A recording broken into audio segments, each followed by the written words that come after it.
Got it? Yeah. Okay. All right. Hi, everyone. Welcome to another recitation for CS 155. I'm Kevin, one of the TAs. Today what I'm trying to get into is quick raise of hands. How many people feel comfortable with HMMs so far? Like concept of hidden markup proof chains, okay. How many of you feel still a little bit clueless about HMMs?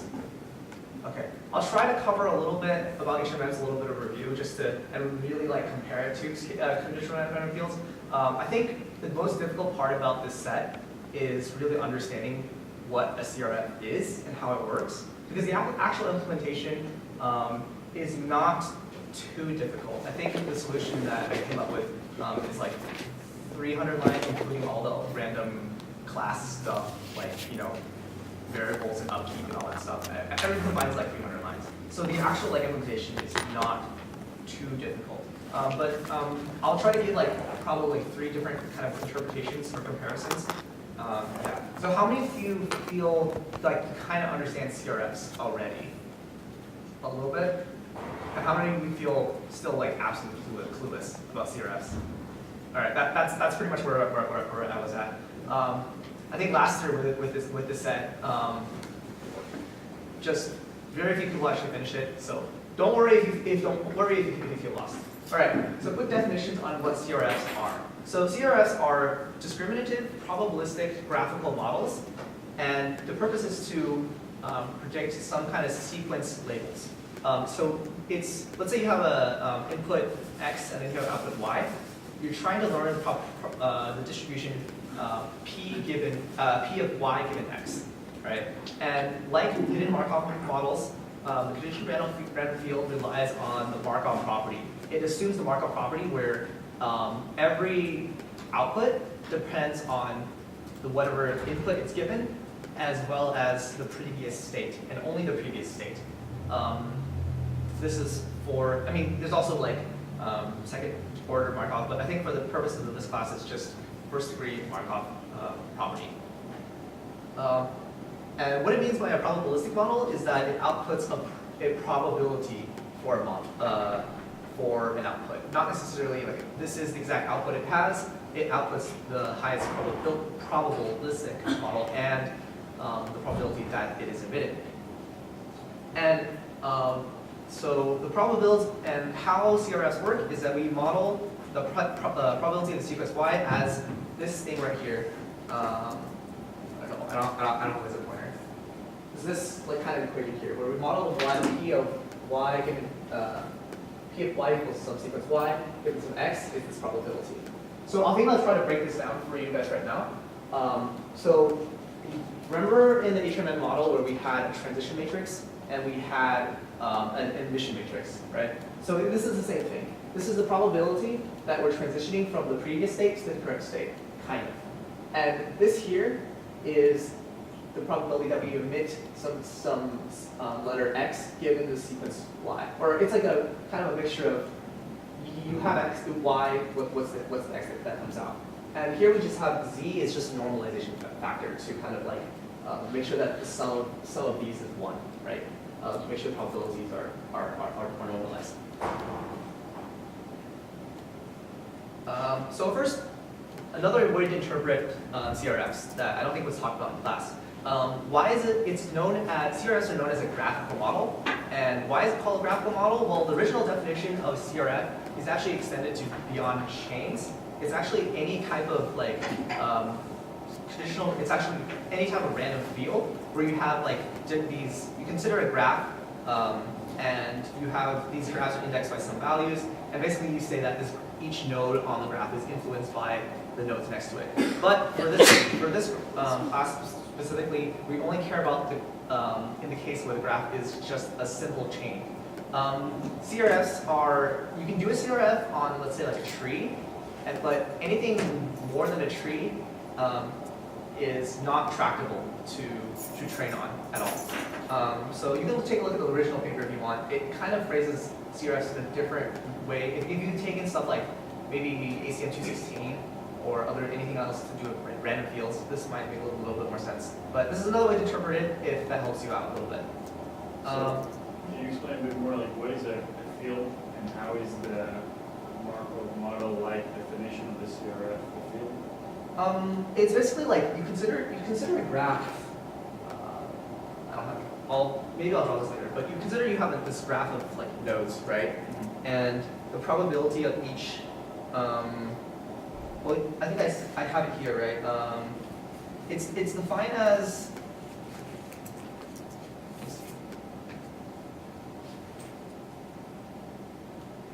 I think the definition is pretty clear here. It says y equals yv, where v is from the set of vertices, such that each y is indexed by the vertex. So each y, every vertex represents some y output space, right?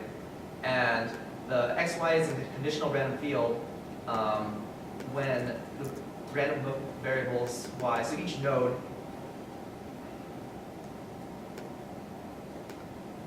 is, how do I explain this? All right, so the important part is here, where the probability of this node being there, I guess, is dependent on both your input x and the neighboring nodes, if that makes any sense. I think this is more like, if you want to learn more about it, you can, I guess, read the paper or look it up on Wikipedia. It has a pretty good explanation as well. All right. Next up is the part where, remember when we said that hidden Markov, CRFs are a discriminative probabilistic graphical model. This is what discriminative means. I know you saw cover this in class. So the difference between discriminative and generative is that we're directly modeling this probability of generating some y given some sequence x, right? In a hidden Markov model, what we actually learn is a joint probability of observing some x and y. So that means like instead of saying that like in class we saw talk about how you have to use Bayes' rule in a hidden Markov model to get the probability of emitting some sequence. In CRFs, you don't. You directly train on this probability. So, for example, other types of discriminative models are like logistic regression, SVMs, linear regression. It kind of gives you, basically, you're trying to model a function, right? You're modeling the function of y given x. That's another way to think of it. Whereas generative, they modeled some. So here's some. What's the probability of this x and y, right? So you don't really have a directional influence when you have a generative model. So here's an example of like the difference between a joint distribution and a conditional distribution. This is important, right? So given data sets, these are the data inputs we have: 0, 1, 0, 1, 2, 0, and 2, 1, right? So what's the probability of seeing x equals 1 and y equals 1? It's 1/2, right? Because there's 4 points, and the probability of seeing 1, 0, there's 2 of them, so the probability is 1/2. On the other hand, what's the probability of seeing y equals 0 conditioned on x equals 1? Well, in this case, when x equals 1, y is always 0. Do you guys see that? So the probability of the conditional probability is 1 when you have what's the probability y equals 0 given x equals 1. Does that make sense for what the difference between a conditional probability and a joint distribution is? Okay. All right, comparison to HMMs. Let's hear some, I guess, what are some examples, like from class you remember, or from your current understanding of CRFs, what are some differences between HMMs and CRFs? Or what are some similarities? So we'll list some off. Any ideas? Used for sequential modeling. Used for sequential modeling. Yes, they're both used for sequential modeling.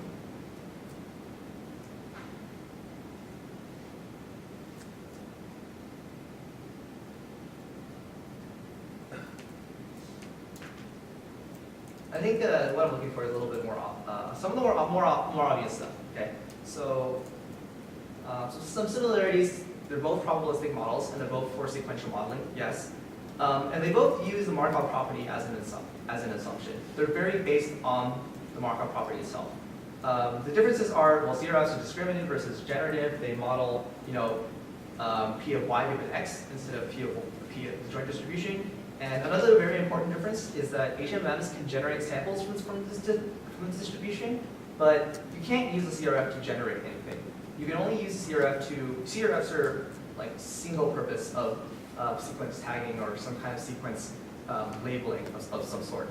HMMs are also capable of doing supervised, unsupervised, semi-supervised learning. They're also capable of handling when you're missing labels or missing data. So in this way, HMMs are sometimes more robust. So now I think I'm going to go over another way to interpret what a CRF is compared to an HMM. Okay. So if you guys remember, for a probability of for an HMM, right? It's going to be some product, right, of A x xi yi times O yi I minus 1. And this is a sum from I equals 1 to m, where m is the length of the sequence, right?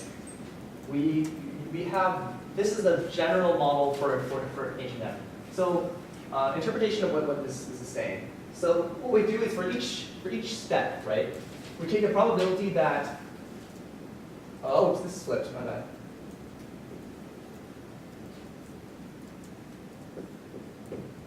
We find the probability that this x is emitted given this y, times the probability that the probability that you transition from the previous state to the next state. And these are all matrices. So these are indices of some kind of transition matrix or some probability matrix. So this O right here, right, is going to be, here's going to be states. Let's call states A, B, C, D. And let's say our emissions or our S's are going to be like 1, 2, 3, 4, 5, or something like that, right? When we say O of xi, yi, we're going to say, which column we're in and which. I have indices flipped, but yeah, I have indices flipped. I want to say which column we're in, and then which row we're in, like which. So let's say we see this, we see like some x, y. For let's say I is some 3a, right? So in order to get this, we just go into our HMM table and find this value. That's it, right? So effectively, what this is saying is you have this probability matrix, right? And then what you do is you just multiply all these to find a sequence that you have this y from this x. Right. So now, do you guys remember how do we train these? This O matrix and this A matrix. When we're training from labeled data. When we're doing supervised learning, how do we train our transition matrix and our observation matrix?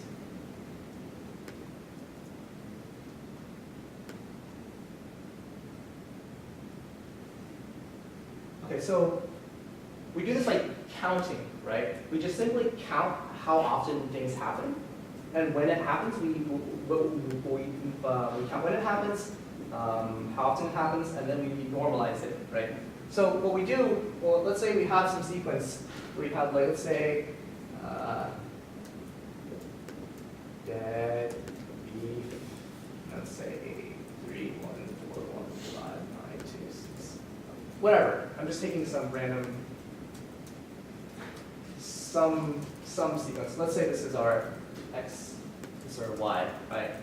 So in order to train our emission matrix, we just simply count, right? So here we see dead D and it's 3, right?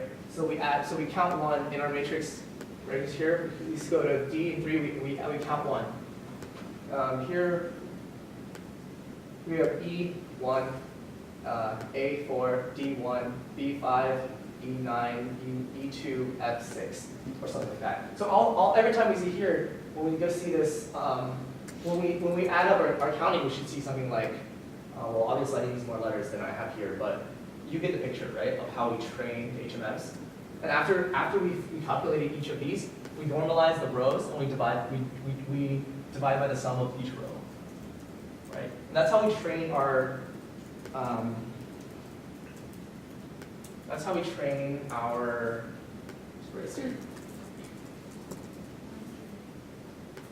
And that's how we train our HMMs. Now instead, so let's take a look at the formulation of a CRF, and I have it on that screen if you see it. So we have P of y given x equals sum exp of some summation of, what did I write? T y I plus 1 plus s. Right. We have this, right? So what's another way to interpret this t and this x, s, right? Another way to interpret this in relationship to HMM is that this t is simply the log of the transition matrix here, right? Because if we say that t equals log a, right? Then when we say this, we just have equals instead of sum, it's the product, right? Because it's exponential. If you have the exponents in the sum, it's a product, right?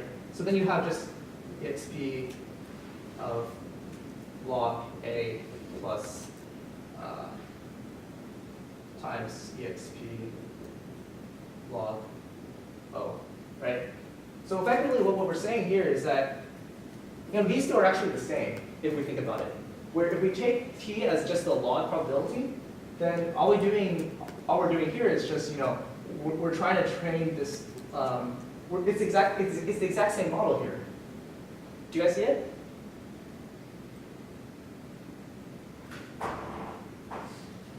So effectively, what I'm basically saying is that the probability, except now instead we're having some, we're saying that this is the conditional probability instead of the joint probability, right?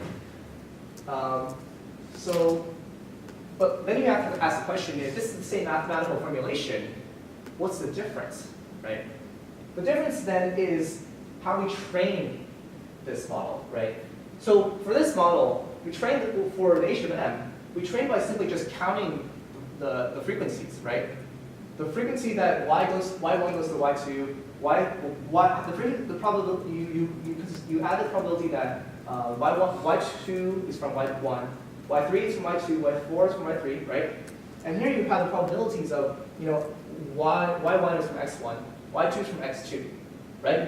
You have all these probabilities, but what this probability is representing is the joint distribution, right? You're training on to maximize the probability that the joint distribution, which is exactly what you observe, right, comes from here. But when we're training a CRF, we do something different, right? Instead, what we say is that, well, how do we find this O and A matrix, right? Well, and here it's just T and S. The transitions and I guess you can say this output or emission or whatever. It's observation matrix, right? But instead, what we're doing here is that this is basically a logistic regression, right? From where we have exp, when we have some probability equals the exp of some log probabilities. This is just linear logistic regression again, right? So instead we're saying, okay, we don't know what T and S are. What we're going to do is we're going to figure out what T and S matrix is going to maximize this probability of our observations. What's the problem? Given that we say that we observe this y and we observe these x, right? And we know that these y's came with these x's. So we want to have the maximization of these matrices that maximizes the probability that this y comes from this x.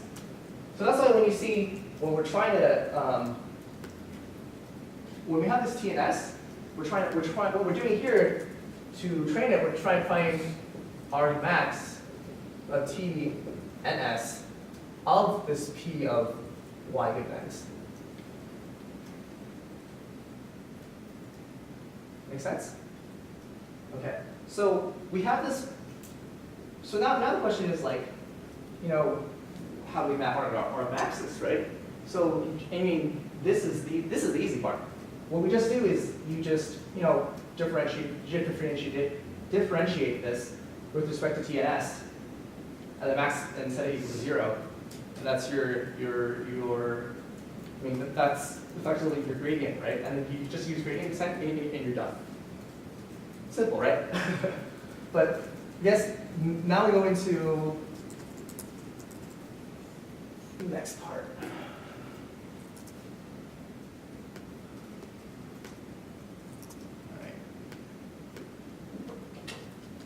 All right. So now let's summarize.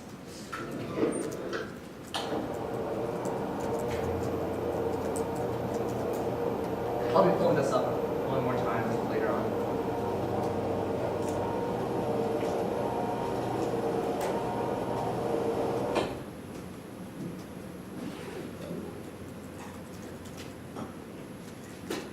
All right, I hope you guys don't mind looking at that one while this projector one warms up again.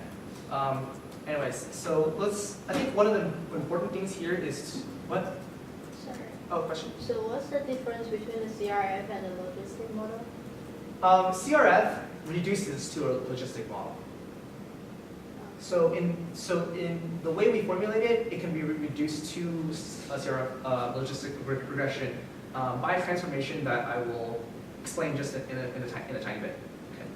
So let's go over some terminology and symbols first, because I think one of the really confusing things and why my CRF didn't work last year was because I flipped the x and y. I thought like the input was actually the output. So let's make sure that doesn't happen. Okay. So for a general problem, let's define the problem first, right? So we have a sequence of inputs for this purpose of what do we call it? Parts of speech tagging. Your inputs are your words, right? And your outputs is your labels. So your Y's. So these are your parts of speech. Y's are going to be your parts of speech, nouns, verbs, adjectives. On the homework set, our input is going to be we're trying to learn Ron's musical tastes, right? So I think what we're actually doing here is we're trying to learn your X's are the music that he's listening to, and the Y is going to be his moods. Because on the homework set, what they say is that we say that Ron's homework takes the music he listens to is somewhat dependent on his moods, right? So we're going to say that like X comes from Y, and what we observe in the future is what Ron is listening to, because that's easy to observe, and then we're trying to guess what mood Ron's in. So that's what it is on homework set.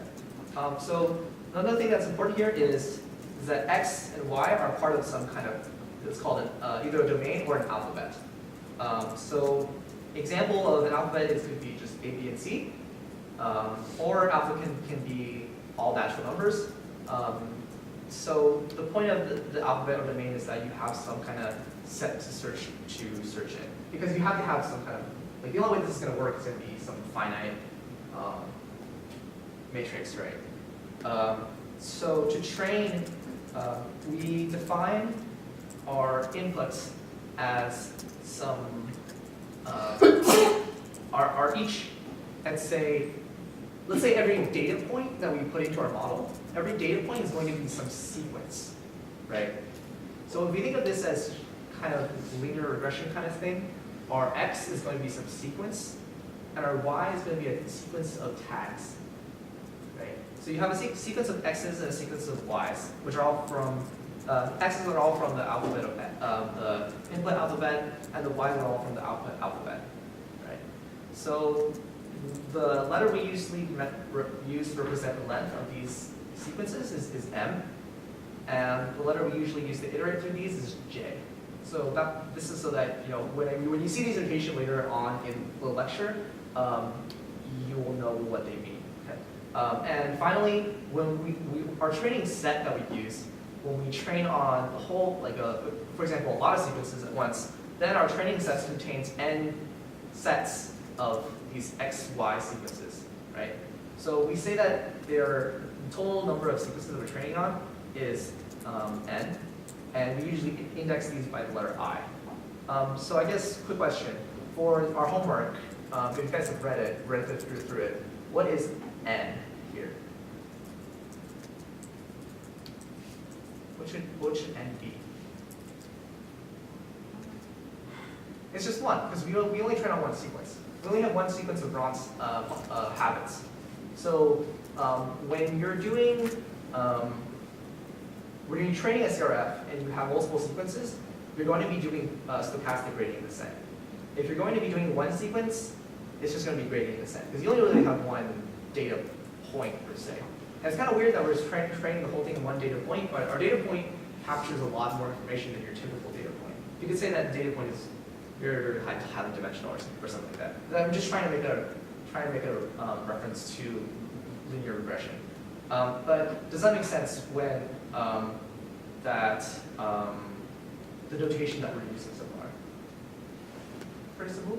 But can we also see it as like, because it has an observation for many days, so can we say that the date is n? And it, like, each input is like 0, 1 total? Not quite the same, because we want to capture each sequence is going to be, it's not exactly the same, right? Because in some CRF models, you don't necessarily, it doesn't necessarily depend on, the states depend on the previous y and previous, they only depend on the previous y and the next y, right? Yeah. For a CRF model. But that doesn't mean that it depends on the x, previous x and the following x. You can have a CRF model where the x's that are generated are dependent on multiple y's. It is possible, it's a little bit more complicated, but here we're considering even the x's also follow the Markov property, I think. So because of this dependence, you can't really think of it as day-to-day, because they're not independent, they're dependent on each other. So when we say that we're training on a single data point, it's like a set of dependent data points. And then when you have a total data set, it's going to be a set of sets of dependent data points. So that's a little bit confusing. We'll go on. Other formula and symbols we'll see. So here we have A. Whenever you see this A, you'll see like this is a transition matrix, probability matrix. It's going to be, for the purpose of this lecture, this presentation, it's going to be a matrix that is L times L plus 1. Oh, I think I forgot to mention that. We use L to denote the length of the output alphabet, or the state, the state alphabet. So in this case, it's the number of moods, how many moods Ron experiences total, which I think is 4 or 5. Don't remember. I think it's 4. And then D is the input side of the alphabet. These are important things to remember. Yeah. I try to put together like a glossary, so like whenever you're reading through the CRF notes for the 15th time, 500th time, whatever, and then you're like, what does that mean again? And you go, oh, I can just go back to this, and it'll have all the symbols like laid out on three nice PowerPoint slides. So here we have. Here we have alpha, A, which is a transition probability matrix, and then O is some emission probability matrix. We covered that earlier. And theta is just simply imagine like you have your A, this matrix, right? You just take each row and you strip it together, and then you take O and you strip each row from it and then stick it on each other. So theta or W is going to be the wave vector that we're trying to learn. I'll cover this on the board after this. And finally, we have it somehow isn't showing up on the slide, but that should be a phi. And phi is going to be a mapping function that maps that when you multiply this phi, which phi is just it's going to be a column vector of all zeros except two ones, and basically it's just kind of like a selection. Which one do we want? It's a selection function. I'll cover this on the board too. Finally, f, which is going to be think of it as a score, right? Or it's something we're trying to maximize. F here is defined by the sum over the j in the sequence of transition matrix plus observation matrix. You've seen this in the HMM. It's going to be the same thing. I guess this is going to be the not exponentiated version. And here is the alternate expression. I think Isam talked about this in class, right? Did he go into much detail about it? I think he went into a little bit more detail than he did last year about it, but still not too much detail. And finally, z is going to be our prediction function. The purpose of the prediction function is for normalization, to make sure the probabilities that we emit are scaled to some sort. And finally, what we're trying to maximize is this p of y given x. And then this is simply the exponent of f of y x divided by some precision function. And then we have obviously the log of this is just going to be f of x and y. I put footnote on accident. Minus the log of zx.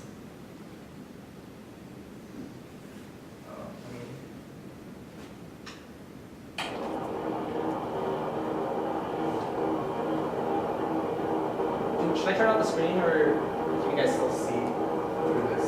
Actually, let me.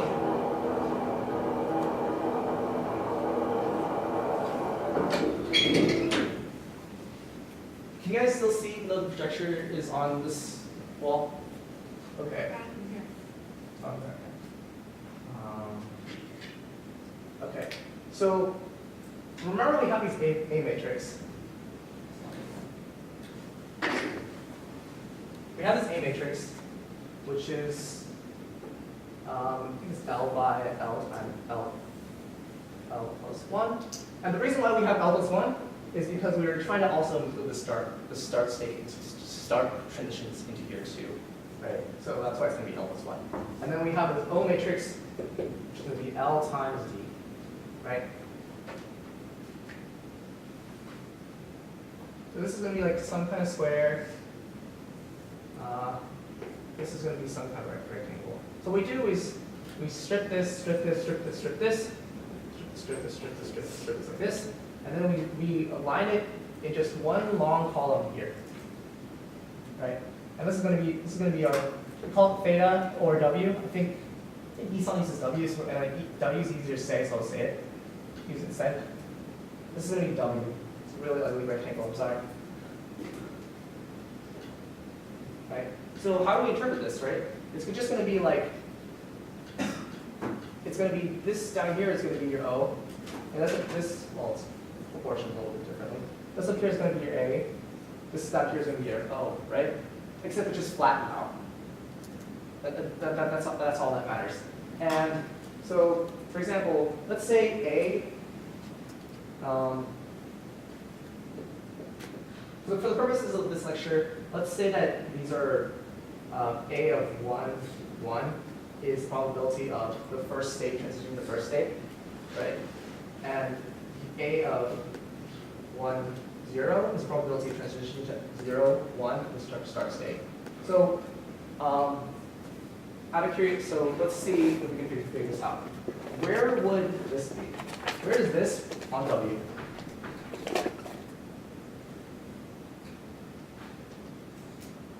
this is remember how this is cut up and put and just flattened down into a long strip.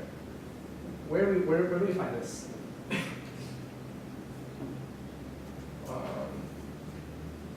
This is what it starts.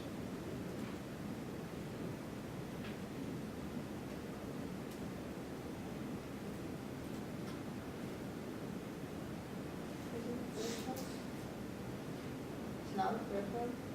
Sorry? It's not the first one of the, It is the first one, right? So, so it's gonna be here, right? Okay, how about this one? Where is O of 1, 1?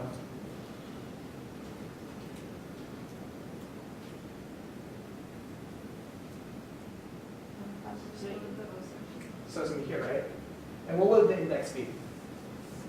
If we're kind of talking about, if this was a vector in, let's say, Python, or actually if this is a MATLAB matrix, just column matrix, what is the index? L plus 1 for the index. L plus 1 plus 1, right? Like L squared plus Yep. 1 plus 1. Yeah. So let's do one more, a little bit more confusing.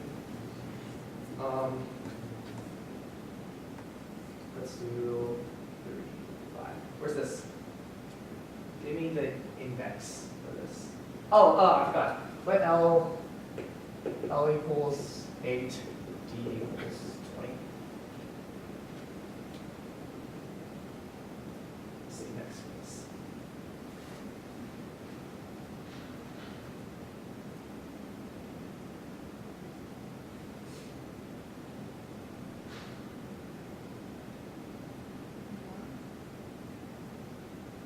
Did you say 21?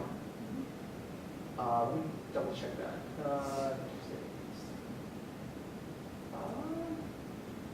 I don't think it's 21. No.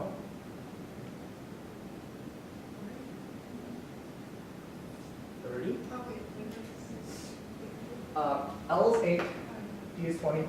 I'm looking it at said 30. 40. 40. Well, this is going to be L times, so this is going to be y1, so it's going to be yi minus yi minus 1, right? So this is going to be 3 times L plus 1 plus 5, which is going to be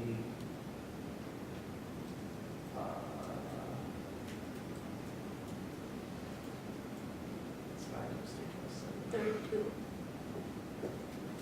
It's 32, right? Unless I'm mistaken. Why did it like go 3 times L plus 1 instead of L? Because of each row has L plus 1 without values in it. Because we're trying to capture the start state.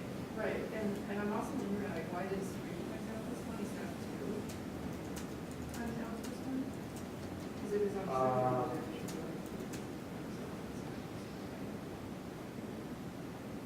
Right, it's right, like that. Should be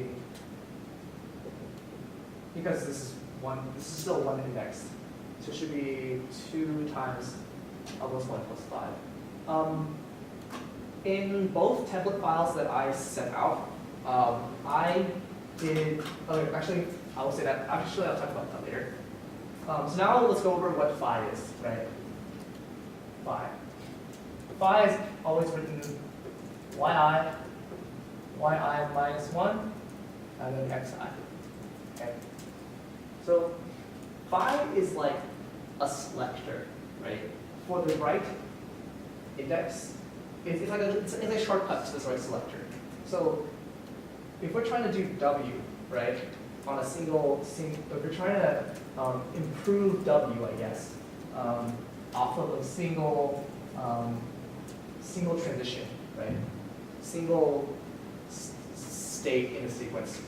So our sequence is, P1, P2, P3, and this, sorry, not P, X1, X2, X3, X4, Y1, Y1, 2, Y3, Y4, y4.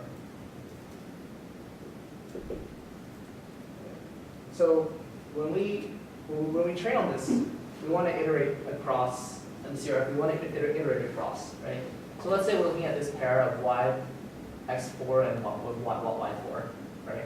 So our gradient is only going to affect the parts, the indexes on the transition matrix and the observation matrix that are relevant to here, right? So instead what we do is we make a matrix, right?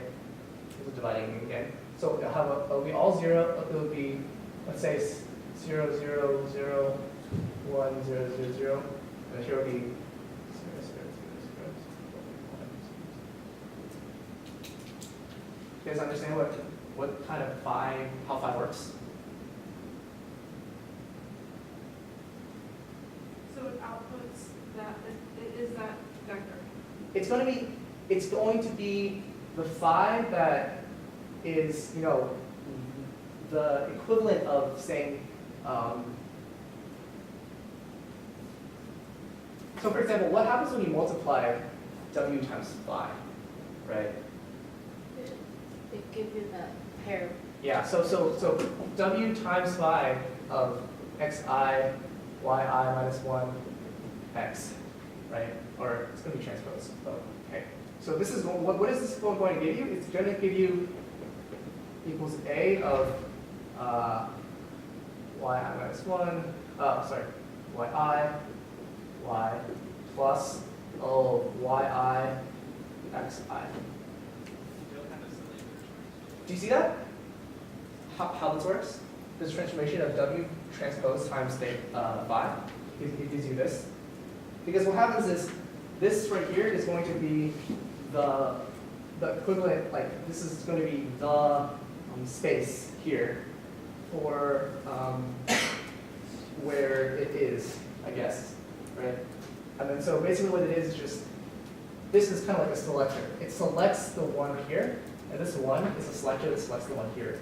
And then when you do like a multiplication, it just says everything else is zeroed out, you just multiply 0, it's 0, 1 in this, right? So in the CRF template and the Python template, I wrote this for you. I wrote the phi generations for you. And so that means all you have to do is map the correct phi to the correct w. So I generated all of these phi's for you. And how I do that is, you know, the same way we did this, where we say, okay, what's a of 3 phi? So we just iterate through these, and then generate each. I pre-generate each phi, right? So do you understand why this might be a little bit more useful to just pre-generate your phis? So that every time you do a phi, you just do an O1 lookup instead of trying to, you know, do some math and generate it. I'm not sure if actually that's faster, because accessing this variable would take a really long time in MATLAB. MATLAB is really bad for speed, I guess. But does that clear up what this phi is and how we use it with W? Okay.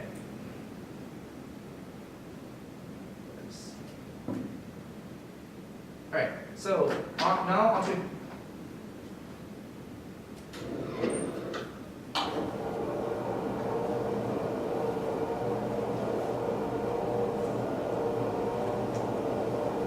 Okay, now onto gradient descent. So what I'm going to do with gradient descent is give you it's basically an outline of what the steps you need to do to actually do homework, right? How to actually do it. So as I said before, we try to minimize the log loss of the training data. So we have our, can't point here, it's too tall, up here. Argument of this thing, right? And then we take the gradient of this thing of take the negative log of the gradient, and we can break it down into two parts. If you take the gradient of the negative f of x, this f function, right?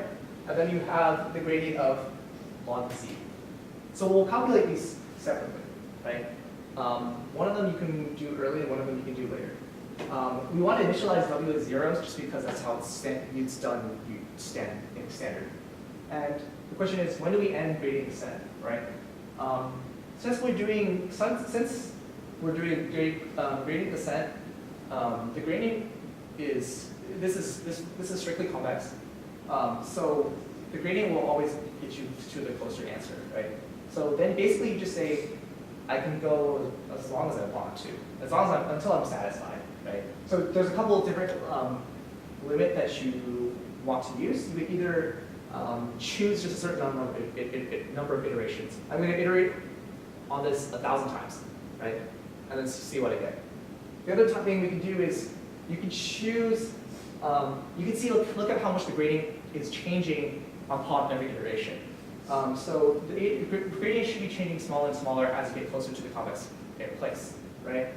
Especially if you're using some kind of accelerated gradient descent function. So then we can just say that when the gradient, the change in the gradient, like let's say the L2 norm, the square, the sum of squares of the delta, I guess, is smaller than, let's say, 1, then we can stop. Or we can say that when it's smaller than the percent change of the first gradient, right? So let's say it's 1,000 times smaller than whatever the first gradient was, that 2.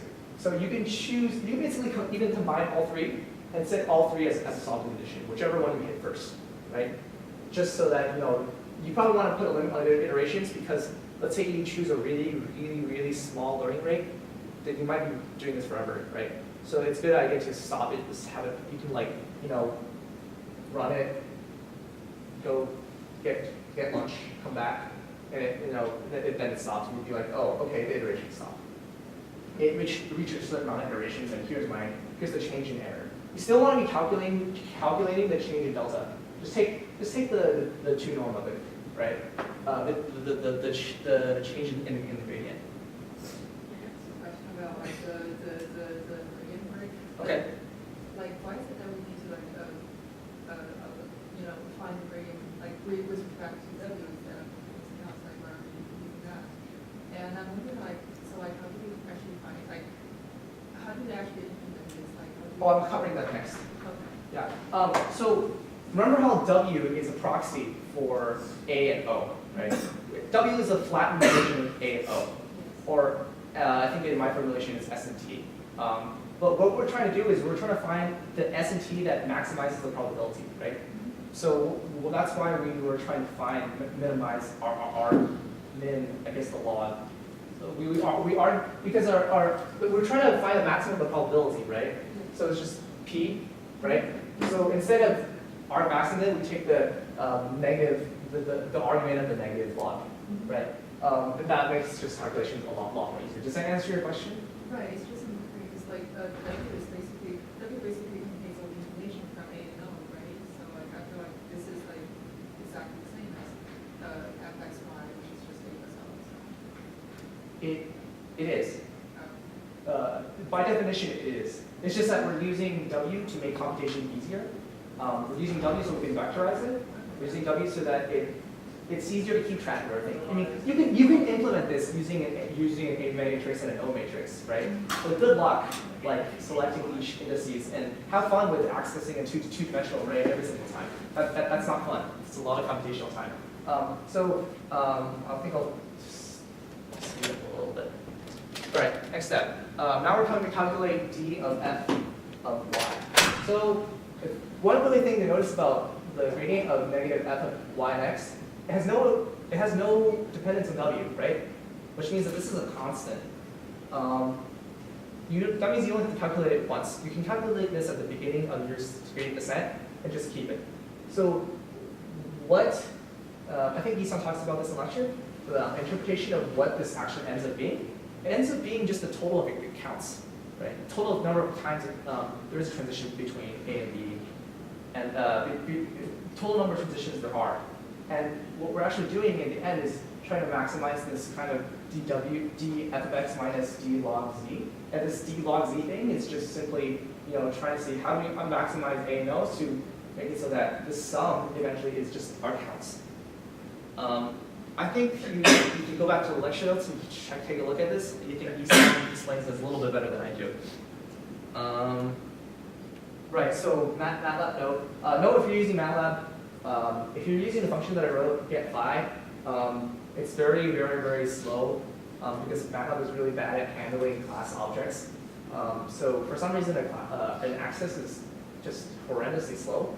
And so if you're using MATLAB, I would copy the phi from the class itself and then access it manually rather than using like the function that I wrote to get phi.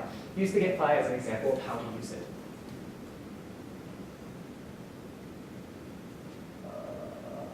Did I write that correctly? Okay. I don't think that's the same as I wrote the function, but it's okay. Okay, now we're getting to the fun part. dw log z.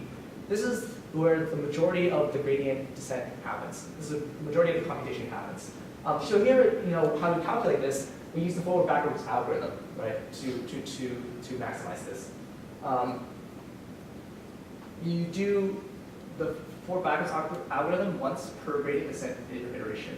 The first thing you want to do, if you look in the forward-backward implementation, where there's like, you start talking about there's G's and there's alphas and there's betas and then there's C's.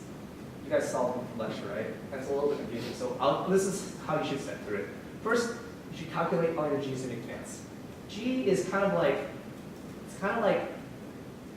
a matrix symbolizing the transition between each step. And how do you calculate G? Well, G is just initialized. First of all, you need to calculate the initial G, which is G1. This one's going to be just an L by 1 matrix, and it's just going to have, you're going to initialize this as this. Just initialize it as the exponentiate WT transpose times phi, right?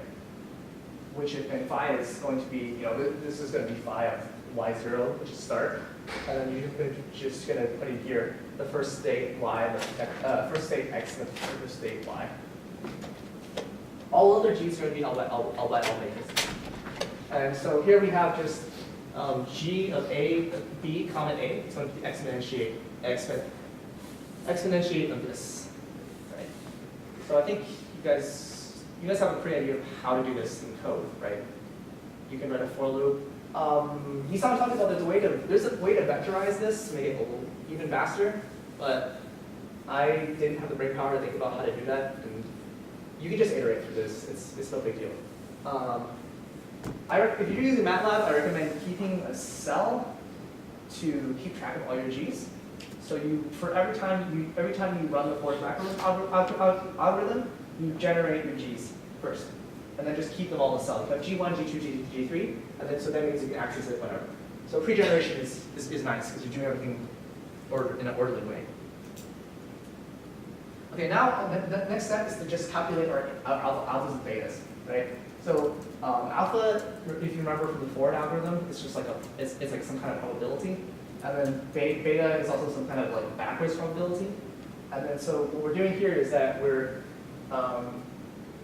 you need to calculate these alphas using this, where you initialize alpha 1 to just G1, okay?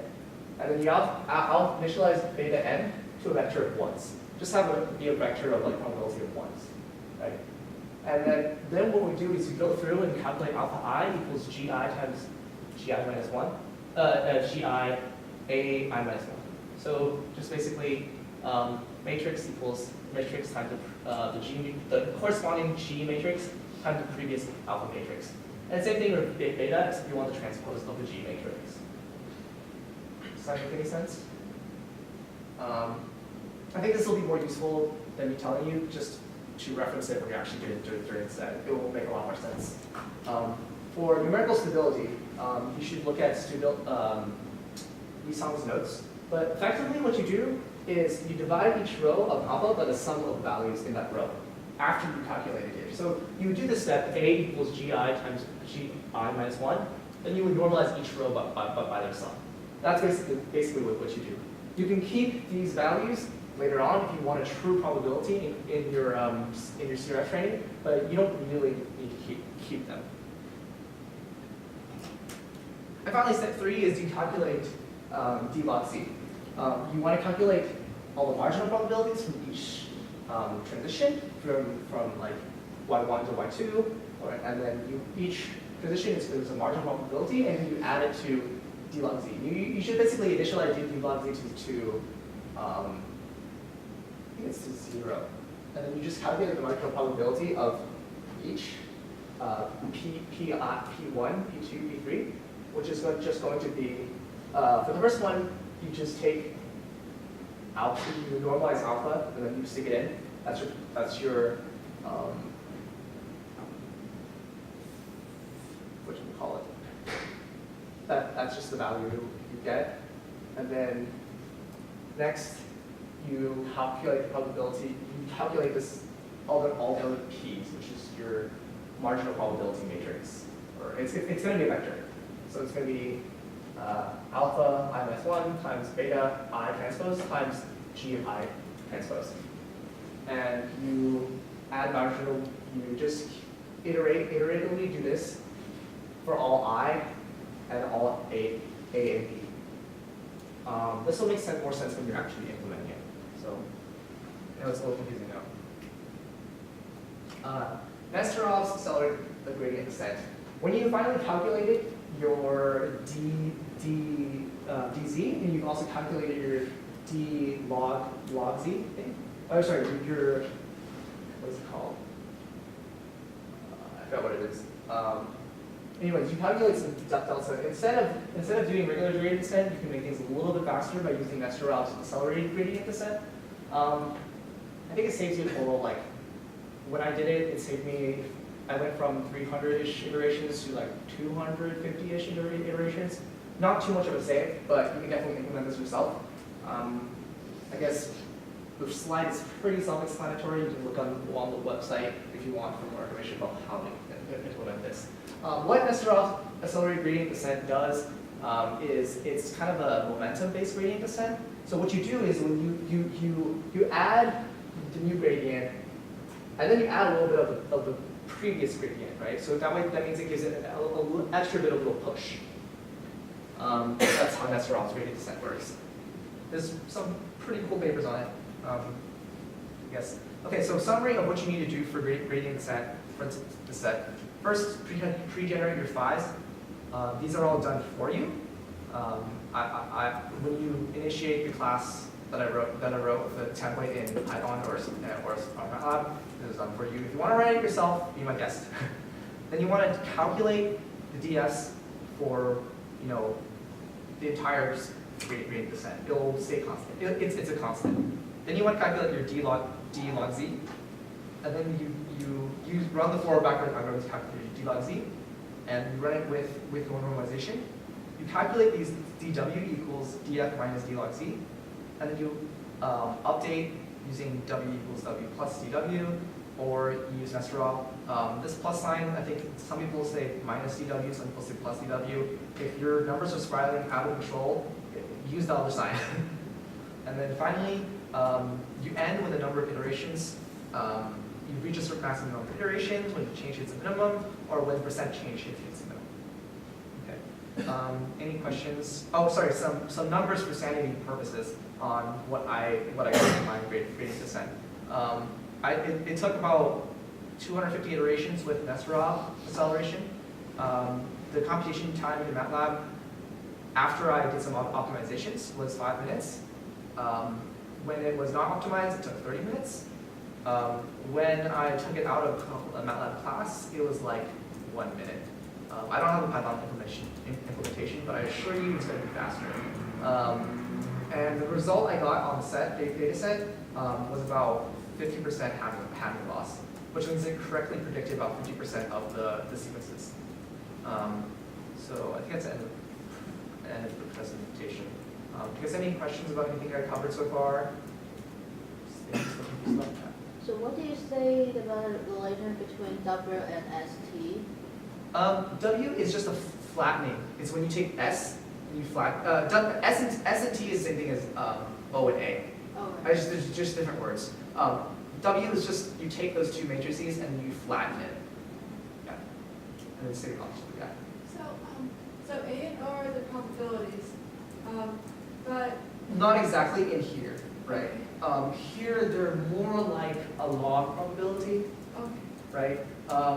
But they're just some set of weights that you're trying to train. Okay. So they don't need to like satisfy any constraints that like S to one. No. No, they do not. Okay. Because you're still, remember, you're trying to maximize you're trying to maximize this W. It's kind of like logistic regression, right? You just have this weight vector that you're trying to maximize. Okay. And then you try to maximize your objective using this weight. Okay.